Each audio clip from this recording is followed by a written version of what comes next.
Hey everyone, welcome back to Taboo Talk with Sarah, the podcast that breaks the silence, fosters hope, and talks about the tough stuff so you never feel alone. If you're new here, I'm your host, Sarah Jordan Ross. I am wife, mum of 3 amazing boys, and I've been a wellness practitioner for 25 years. And in that time, I've held space for people through life from the cradle to the grave and every step in between.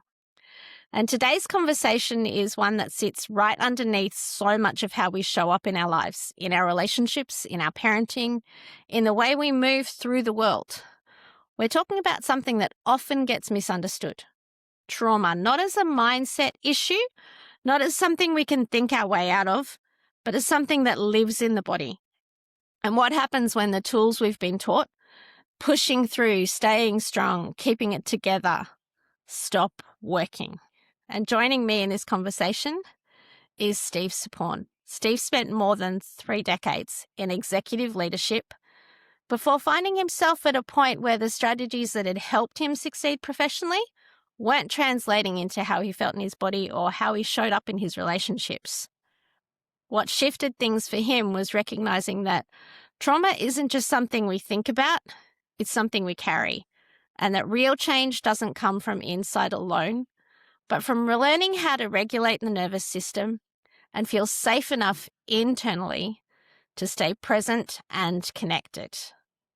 His work now explores that space, particularly for men who are often expected to be steady and strong without ever being shown how to actually build that from the inside out. Steve, welcome to Taboo Talk. I'm really glad to have you here. Thank you so much for having me on, Sarah. I'm excited for the conversation. So when you look back on your journey, what's something about that shift from relying on your mindset to understanding what was actually going on that really stands out for you, but it's something that people don't often say, and you wish that they really understood what was going on? Yeah, there are multiple events, but I think one that is interesting is the first time that I ever had my brain scanned. And I actually saw Yeah. the wave function of my brain. And it was pretty amazing because I have a significant history of childhood trauma, Yeah. long-term sexual abuse, gun violence, domestic violence, and had been working on it for a long time. And honestly, no one ever asked me the question, let's look at what's going on actually inside your brain. I had to hear someone talk about it on Instagram. And and when I did, I thought that was amazing. You know, that the person who said it is Dr. Daniel Amen, and he said, Yeah. psychiatry is the only medical specialty where we do not look at the organ in which we treat. And I thought that's insane. Interesting. Mm. And what was interesting, so I did something called neurofeedback. And the first thing that you do is you do a QEEG scan, which has been around for a long time. It's not very expensive. It's not actually like an MRI looking at the actual structures of your brain. It's measuring your brain waves. And so I did that. And it's not something you talk about your history with. You go in, they put the thing on, you come back the next week, and they show you your scan, which the way it's a lot of different images, but mostly it's images of your brain with different wavelengths on it. And where it's green, that's sort of a normal area. Where it's red, it's overpowered in that area. And where it's blue, it's underpowered. And what I was told was essentially what happens, especially with trauma, is you're not generating extra power, right? A lot of us are very anxious and have this kind of revved up nervous system. What you're doing is taking it from different parts of the brain. And Yeah. what was really transformative for me was the practitioner didn't know anything about me. And he looked at my scan and he said, well, this shows the indications of childhood trauma. And these are probably some of the behavior patterns that you're having this, this, this. And, Yeah. you know, I just thought this cat was living with me or whatever. uh, and so that was a really transformative experience because a lot of times when you have these kinds of experiences, you end up feeling like you're less than, like there's something wrong with you. Mm. So, for instance, I don't know the name of my sexual abuser. As a very little kid, I just called him the bad man. And through all these years of therapy and whatnot, I realized that deep down inside, I was calling myself a bad man. And Mm. so to see it on the screen and have the practitioner approach it the way, like, if I tore my knee up, right? They would say, okay, well, Mm. this is what's happening. We're going to do some physical therapy. Your knee will be like this if it's working well. And so that's what they did. He said, what we're going to do is kind of do these neurofeedback and stimulation. So we're going to stimulate a part of your brain that is underpowered, and it's like dog training for your brain. And over time, what was great about it is they rescan your brain, and I could see the function of my brain start Mm. to improve, and I could analyze that with my life and what was happening there. And it was just a real load off, because I think a lot of people have a lot of shame about these things, and they Mm. carry it for so long. And that notion of seeing the scan just ended that for me. I was like, no, I didn't come out of the womb broken. I'm not a damaged unit. Something happened to me. And what trauma is essentially, it's an overwhelming experience that actually changes the function of your brain. So you and I could have the same experience and it might not change the function of your brain, but for me it did. So as I learned that, that was a big piece of my transformation, but I did all kinds of different therapies to kind of move me through that. Yeah. Which is really cool. And I love what you said about looking at it the same way that you'd look at if you'd injured your knee. It's a nervous system injury because it does change how our body functions. And our nervous system isn't supposed to be in fight or flight all the time. But when you've been through trauma, that effectively is what ends up happening, is that your nervous system is constantly on alert for where's the saber-toothed tiger that's going to eat me. But we Yeah, don't look at it in the same way that we look at a physical problem. But you're saying that you started to see that difference by doing so. yeah, seeing it fit if physically, and I like to say an injury, but really it's an adaptation. And especially the Mm. things that happened to me happened when I was young. And so I don't remember myself before them. They Yeah. were just me. And honestly, it was not an unwise adaptation. I lived in a dangerous Mm. environment. So Yeah. and that was what I was experiencing, and my brain adapted to that environment. The nice thing about the brain is it's adaptable back. So, what I think is really Yeah. important is understand the system in which you're dealing with your personal psychology, your nervous system, your brain function, and just realize that it's a symptom, a system, and you can have it adapt back. So, what I started doing is saying to myself that on a daily basis, I'm going to start putting good inputs in. And, whether it be therapy, which helps with trauma in some ways, it's not typically really great with it, but it helps you learn your triggers and whatnot. So Yeah. then and so there's a loop between your story about things and how much an action becomes a fearful sort of feeling, and then how you react to it. And so I just decided that what I was going to do is on a daily basis, I was going to do something healthy for me. I was going to be curious about what was out there for me. And I was going to be courageous in doing some things. Some of the things that I had to explore were difficult. But Yeah. when I looked at it, that it was not only for me, but it was for my kids and for my partner, it allowed me to have a level of motivation to tackle it with the same kind of gusto that I did my work or anything else that I thought was of value. Yeah. Because you did mention that you were heavily invested in your work, and in that space, everything looked like it was really great. But then you step away from that and you could see that the things underneath the surface. So do you want to take us through what making that shift was like for not using it just to help you, but also the impact that it had on your relationships with your kids? Yeah, so everything has shifted. So when I was beginning this process because I'd lived with these sensations, really trauma for me and many people are difficult sensations that you learn to avoid as a little kid. And I had them all through my life and I tried to avoid them with money and business and with drug addiction and Yeah. all kinds of things. But at the root of it, it's that you're uncomfortable in the present moment because you just don't feel good inside. And that leaks out into all these things. So, for instance, if my kids, if you had younger kids, they're making noise and that kind of thing, I could get triggered by that. As they were older, they were bringing to me difficult emotional experiences. I was told my whole life, don't have emotions, stuff them down.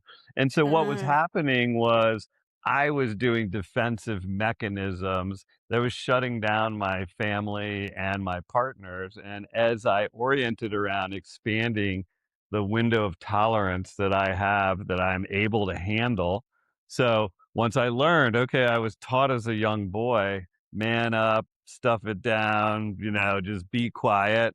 Okay, well, it makes sense that if I was taught that, I'm kind of uncomfortable with feelings. And then I started to have awareness around that. I said, oh, this is what I'm doing. I'm not trying to help my partner when I try to fix her problem. What I'm trying to do is have it so that I don't feel this way.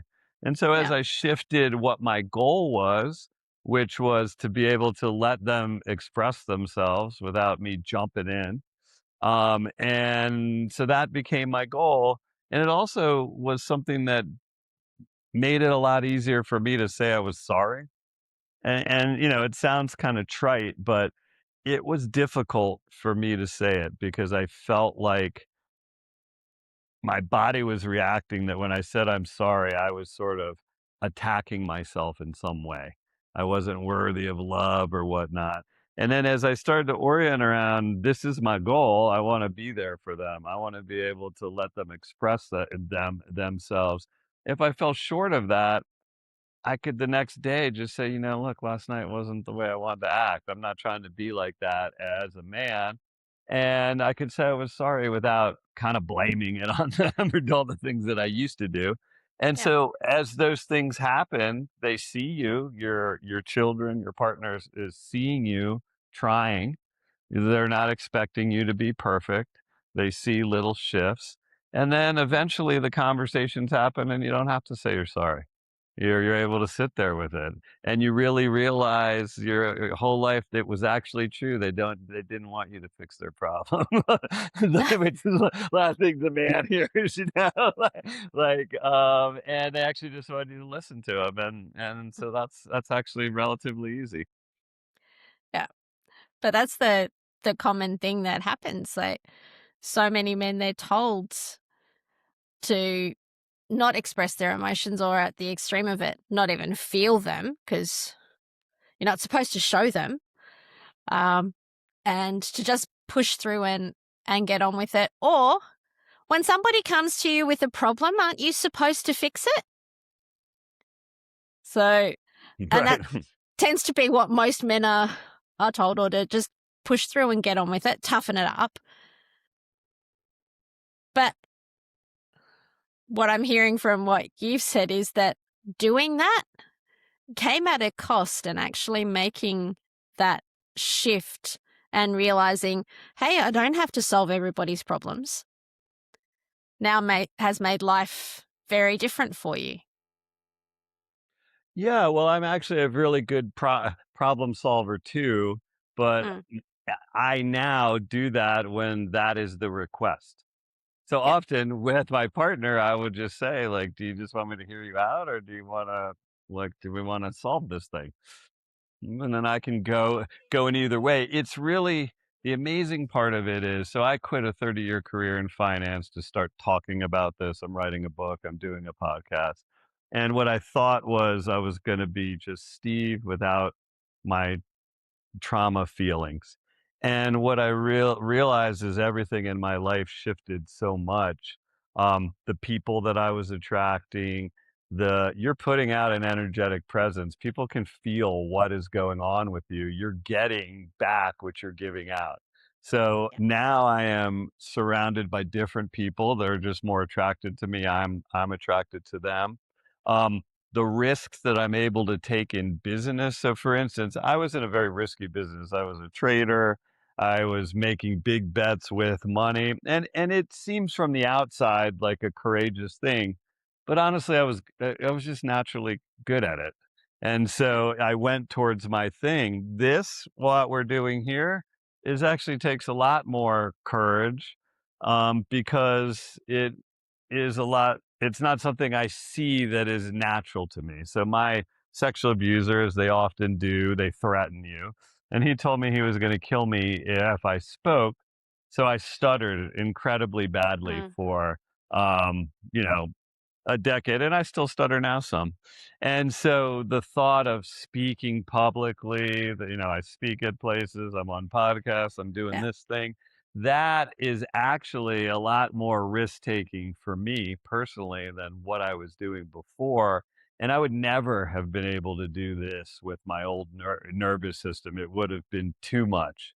Yeah. So what I have found is I'm able to be more creative and see things because I have more of my brain online. I'm able to take more risks, because I know I can handle it. So in every endeavor, my life has gotten richer. And I mean, that's the whole purpose of why I gave my career up, is to talk about this and to let people know. My strong feeling is anybody, no matter what your situation is, um, you can change what's happening if you understand what's going on and you take steps.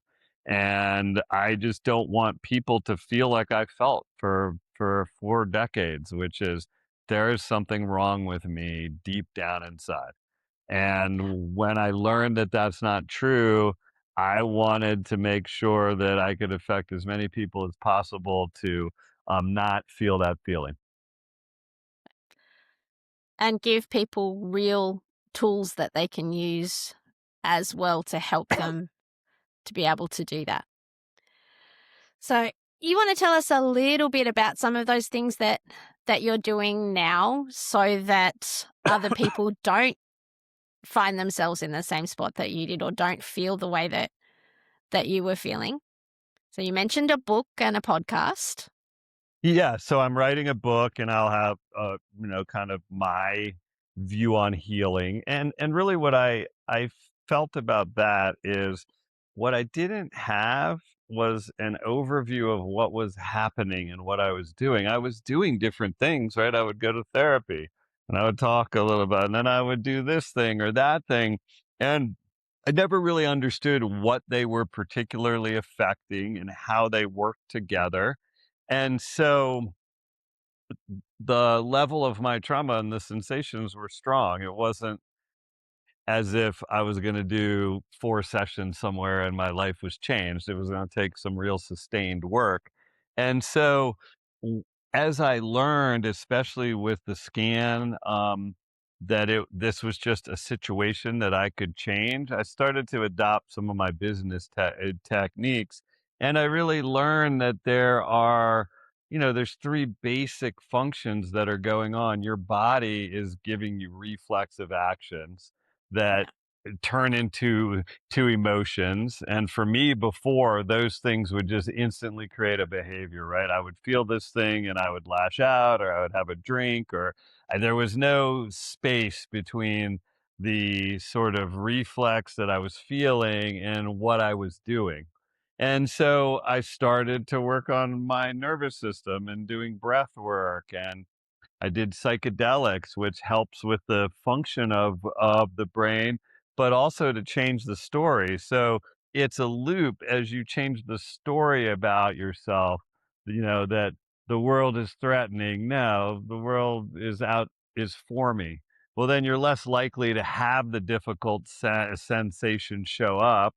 So Yeah. then you have less of them. And then when you learn that you can impact the way your nervous system works, and you can widen that window of tolerance, and you work on that thing. And it's standard things that people know: breath work, meditation, neurofeedback, which I highly recommend people learn about. It's been around for a long time, and it's very helpful. Also, Yeah. inner child work and learning about my story, and sort of saying, in that way, I could work on what was coming up for me at that time. It's hard to do all these things at once, right? You're not doing Yeah. everything. But if you're saying, man, I'm really starting to get upset when my partner says this, and I don't know. And so you talk about it with a therapist or whatever, and like, okay, that's what it is. It's related to something my dad said or whatever it is. Then you Yeah. know that story. Then, okay, that's sort of down. Man, I'm blowing up here or there. I'm not doing this, and I'm going to work on my breath work or meditation more. So I was rolling through different sort of strategies as things would come up, but I knew they were all part of the framework that was at some point healing some of this Yeah. cycle for me. And a lot of it is telling yourself who you are, because I told you I felt bad inside, and as I started to understand the way the brain works. What you identify as is what your brain is sorting out all this Yeah. information on. It starts to find it for you. So I started to tell Yeah. myself the things that I believed that I was, and those things started to happen more. And I'll tell you one thing: as part of this, one of the most difficult things for me was sleeping. A lot of the Mm. things that would happen negatively in my house would happen when I was a kid at night, and so I have this experience of sleeping and waking up to a lot of screams and noises Yeah. and whatnot. And so I just woke up at night. I could fall asleep, but I'd wake up, and I needed to just basically drug myself to sleep. And then you are groggy. And my very wise partner told me that she had similar issues, and she was like, I just started telling myself that I'm a good sleeper. And I Mm. started doing that, and then when I woke up, instead of saying, "Oh, I had a terrible night's sleep," I just reframe it to saying, um, "I didn't sleep as well as I could last night." And I am talking about decades of sleep disorder, um, resolving in a matter of months from that sort of talk. Now, of course, I've been doing a lot of other things and whatnot, but so that's, I think the tools are important. I think understanding the system in which you're dealing with is important. Also having the people that you interact with know. So, I don't know if you've ever done couples counseling, but I did. I've had 2 marriages, and there would be very reasonable asks of me, "Well, sit there and listen to what she says, fully hear it." All these things I would agree to, and then as I felt threatened or whatever with the conversation, I couldn't do it, right? And I would Yeah. create some reason why she was wrong, or be defensive or blow up or whatever, some way to stop what was happening. Then you go back into the couples counseling, and you just feel like an inadequate person, right? Why can't Mm. I keep the most basic of agreements with my wife, right? Had I known, had anybody told me, well, physiologically, it was almost impossible for you to keep that agreement because Yes. the way your nervous system is, you can't make that agreement now. So, what you have to do is actually work on your nervous system. And so, then, had my partner and I known that, then we'd have been on the same thing. I could have said, okay, well, what happened with is I got flooded with all these brain chemicals. My prefrontal cortex went offline, and we would both have known that. And it could have looked, instead of like me breaking an agreement or being the kind of person that maybe she's thinking, this guy will never be able to do it. But no, Yeah. this is just a process, and this process can change if you give it the right inputs. And it just made everything so much easier when your people know that you're working on something, and they also know that it's not necessarily an easy thing to deal with. Um, they give you grace, right? Yeah. They learn to take it a little less personally because they know that it's not about them, or you're not attacking them. You're just going through a phase you need to work through yourself, and that your body and your nervous system in that particular moment aren't feeling safe, and your brain is looking for everything it can to support what you're thinking. Because Yeah, those it stories that becomes a we tell process. ourselves, yeah, Yeah. Yeah, I mean, it becomes a process that you are not in control of. mm, And it would just be as if your partner would not get mad at you for limping if you had a busted knee, right? So if no, they understand the dynamic and we're all on the same page, that said, I'm responsible for my actions. yes, So I can't just use that as, oh, well, this happened. I mean, in the context of somebody working on it, in the context of that we're human beings and we're moving forward in a certain way, in the context that I'm willing to say I'm sorry and take ownership of it and not blame them, yeah, things become a lot smoother. yeah. When we actually work on what's really going on and give each other grace for that healing process, then also once that initial healing process is done, then it becomes that daily challenge of staying connected, staying regulated, keeping those agreements, I suppose, in some ways. Yeah, I And mean, yeah, it's the kind of thing what's nice about knowing that there are a lot of tools and knowing what they actually affect. Yes, we're humans, and it would kind of be boring if we figured this all out and everything was perfect all the time, right? You I continue to don't think we'd know what grow. to do. Yeah, and you continue to have hurdles and whatnot, so we just address them. But what it does is it makes people allies instead of enemies, right? If you have a loving Yeah, relationship and you're talking about these things and you're saying, "We're in this together. Look, I'm not intending to blow up at you. Like, I'm yeah, sorry for what happened as a kid. I'm responsible for it. I'm working on it." Those things tend to work out. yeah. It's about communicating clearly. And when we can all do that, things tend to work a little bit better. And it's also a good measure of who you wanna be with and who you wanna hang out with. Because if people can't handle that, and some people can't, Mm, at the end of the day, you wanna be with somebody who's sort of understanding and working on their own things, and, yeah, my experience with this is as I shifted, the right partner showed up, the right business people showed up, people who were kinda picking up what I was laying down as I yeah, shifted, I was more attractive to them and them to me. And, yeah, every part of my life has gotten better. yeah. Did you find some things just naturally fell away, or things that you had been doing previously you just went, they don't work anymore, and you didn't even want to do those things or be in those places, or just keep pushing through that uncomfortable? Yeah, you know what was I mean, I had a very addicted background, so I was definitely an alcoholic, functional alcoholic. I was a crack addict for many, many years. And over the past I haven't drank in 4 years, I don't use drugs, and I'm not e exercising any willpower because what I really realized was I didn't love wine at dinner that much. What I was doing was calming down my body.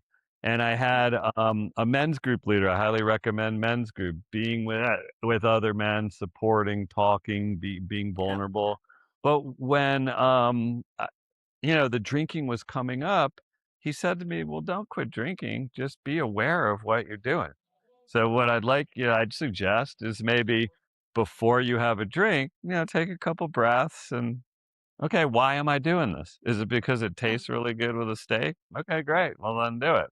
What I started to learn was that it was a good mechanism to calm my body down for the first couple drinks, and then, of course, the addiction rolls in. yeah, And the thing that sort of prompted me leaving my finance career last year is I had been making progress for a long time. Years of not drinking, losing a bunch of weight. In the outward view of me, you could see that things were going better. Um, but I still had what I called the addict's body, which was this oncoming sensation that I just didn't feel comfortable with. And I'd learned to shift it up now with yoga or maybe a little bit of a weed gummy, but things that weren't as destructive. And one day last year, that dynamic sort of stopped, and I didn't have that anymore. And it took me a couple weeks to really trust it. And what I was noticing in those couple weeks was I was just going to bed and realizing, oh my God, I never reached for anything today. And it was just a shock because I didn't reach for them because You didn't need I them. didn't have something to avoid. I mean, I've lost 40 or 50 pounds. I just remember like waking up, just being in the kitchen, eating, not remembering to make the choice to do that, nothing, just sort of on autopilot, walk over there and start. And as the nervous system calmed down, those things just disappeared. And so to me, I don't believe addiction is a disease at all. There's a University of Tennessee here in the United States has a really big addiction center, and they studied thousands of their patients, and they found that 92% of them had childhood trauma. There's a Mm. test called the ACE test, and you have to have Yep. 3. And so if you have 3, you're considered that you've had a significant Yep. amount of trauma. But the way that test is organized is each one of the 10 categories is its own category. So you Yep. could be sexually abused for a decade and have none of the other 9, and you wouldn't be considered to have trauma on that threshold, but clearly Yep. you would. So in my view, it is 100% of people with heavy addiction have some sort of trauma. And Yep. I have known many, many, many of us who just, it's not hard. I'm not white knuckling it. I don't need to go to meetings. It's just, I do the things to maintain. Yep. But it has changed so much. And I just have no desire. I know, I mean, I think I burnt myself. I remember some things that I did on alcohol and drugs that I don't want to do. And I'm almost 60 now. I don't like the way I feel when I drink. Um, so it's just Yep. easy. And that was a huge part of my life. I didn't think I could socialize w- Mm. without it. Drinking some courage, and now it's just like what's happened is I've found people who, they have a drink or two, but they're not getting drunk. And there's so many people now that don't drink, and it's just been easy. And so I think there's a lot of fear around that, especially with alcohol because it's so prevalent. But my experience is it's not hard at all, and I have a totally fun social life, and I still do go out and see Yep. bands and do things and all that. And so, yeah, it's just it's a blessing to work on that and see how your life can change. Yeah. And you're definitely right that trauma impacts an awful lot. We had a former guest who was on a couple of times last year, Jackie Wilkinson. She wrote Turning the Tables on Trauma. Now, Mhm. Jackie had 9 out of the 10 ACEs. Wow. She now is a wing commander in the British Air Force. Wow, She has a amazing. couple of degrees to her name. Has completely turned her life around from hitting rock bottom in her late teens, and she's completely turned her life around and is now making sure that no one else is going through the same experiences that she did. Hmm. And you can't deny the impact that trauma has, but as her story shows, as your story shows, when you deal with the effects of that trauma, when you recognize that, yes, the way it impacted your nervous system has affected how you function in everything else, and you make those steps, you can build an amazing, beautiful life that doesn't have to continue being affected by that trauma. No, absolutely. There's something called post-traumatic growth, and Yep. actually they have measured this. And so when you actually recover from the trauma, of course you have a lower floor, but your ceiling is higher. So Yep. you can relate in different ways, and it's certainly true that trauma is a difficult thing, and you can get your life back. But at the end of the day, we're all human beings, and we had a version of this, whether it was Yeah. meets the definition of trauma. Maybe it doesn't, but we all grew up in certain environments where there was certain messaging that we weren't right, we weren't the way that we were supposed to be. And I look at it like this, like we all came out with a light, this shining beautiful thing, and it's covered up, right? And with trauma, maybe mine was like blasted with spray paint really quickly. But somebody else, it could be just little drops over a long time.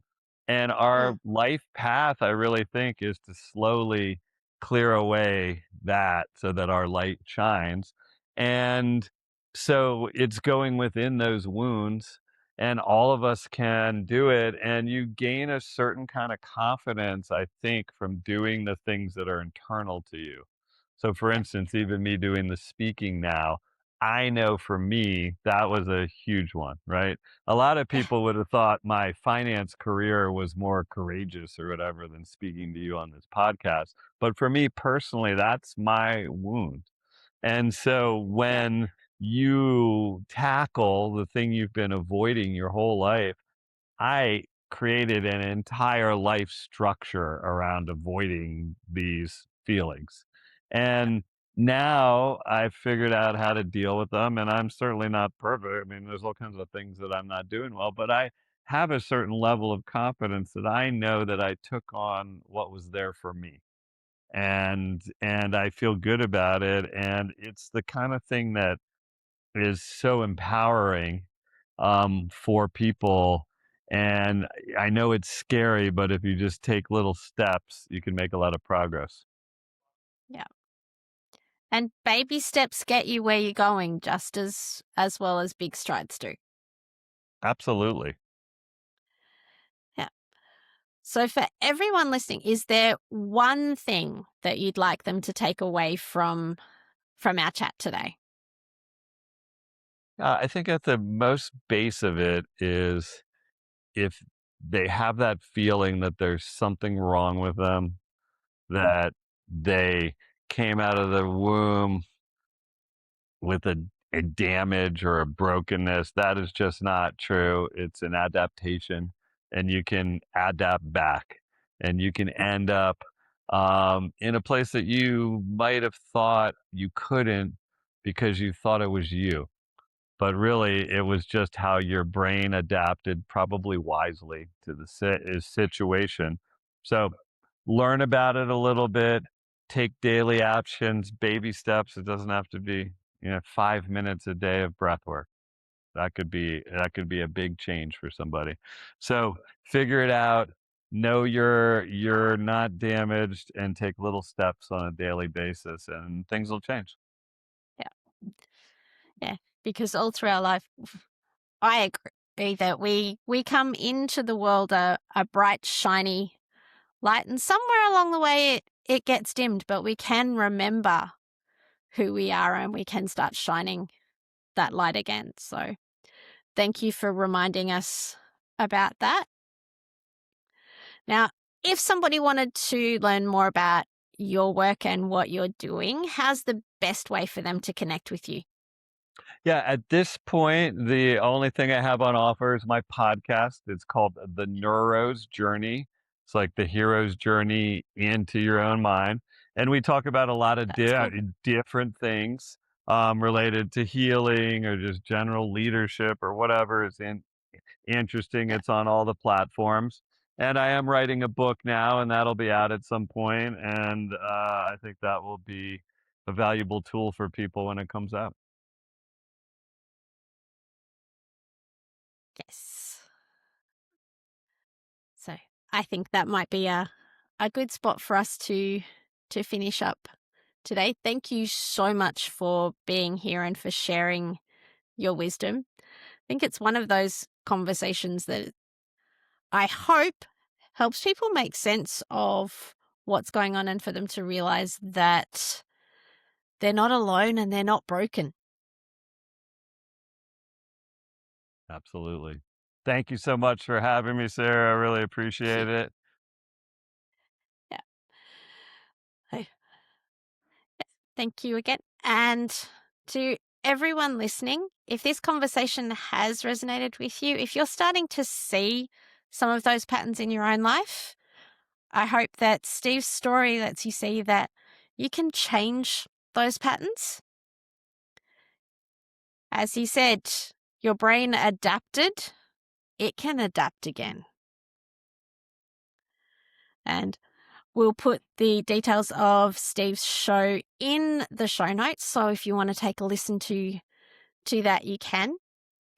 And as always, thank you for being here. Thank you for being part of this space and for sharing stories. I'm Sarah Jordan Ross, and this has been Taboo Talk. Until next time, take care of yourselves, take care of each other, and remember, your story matters. So share it, because your story might be the one that makes a difference to somebody else.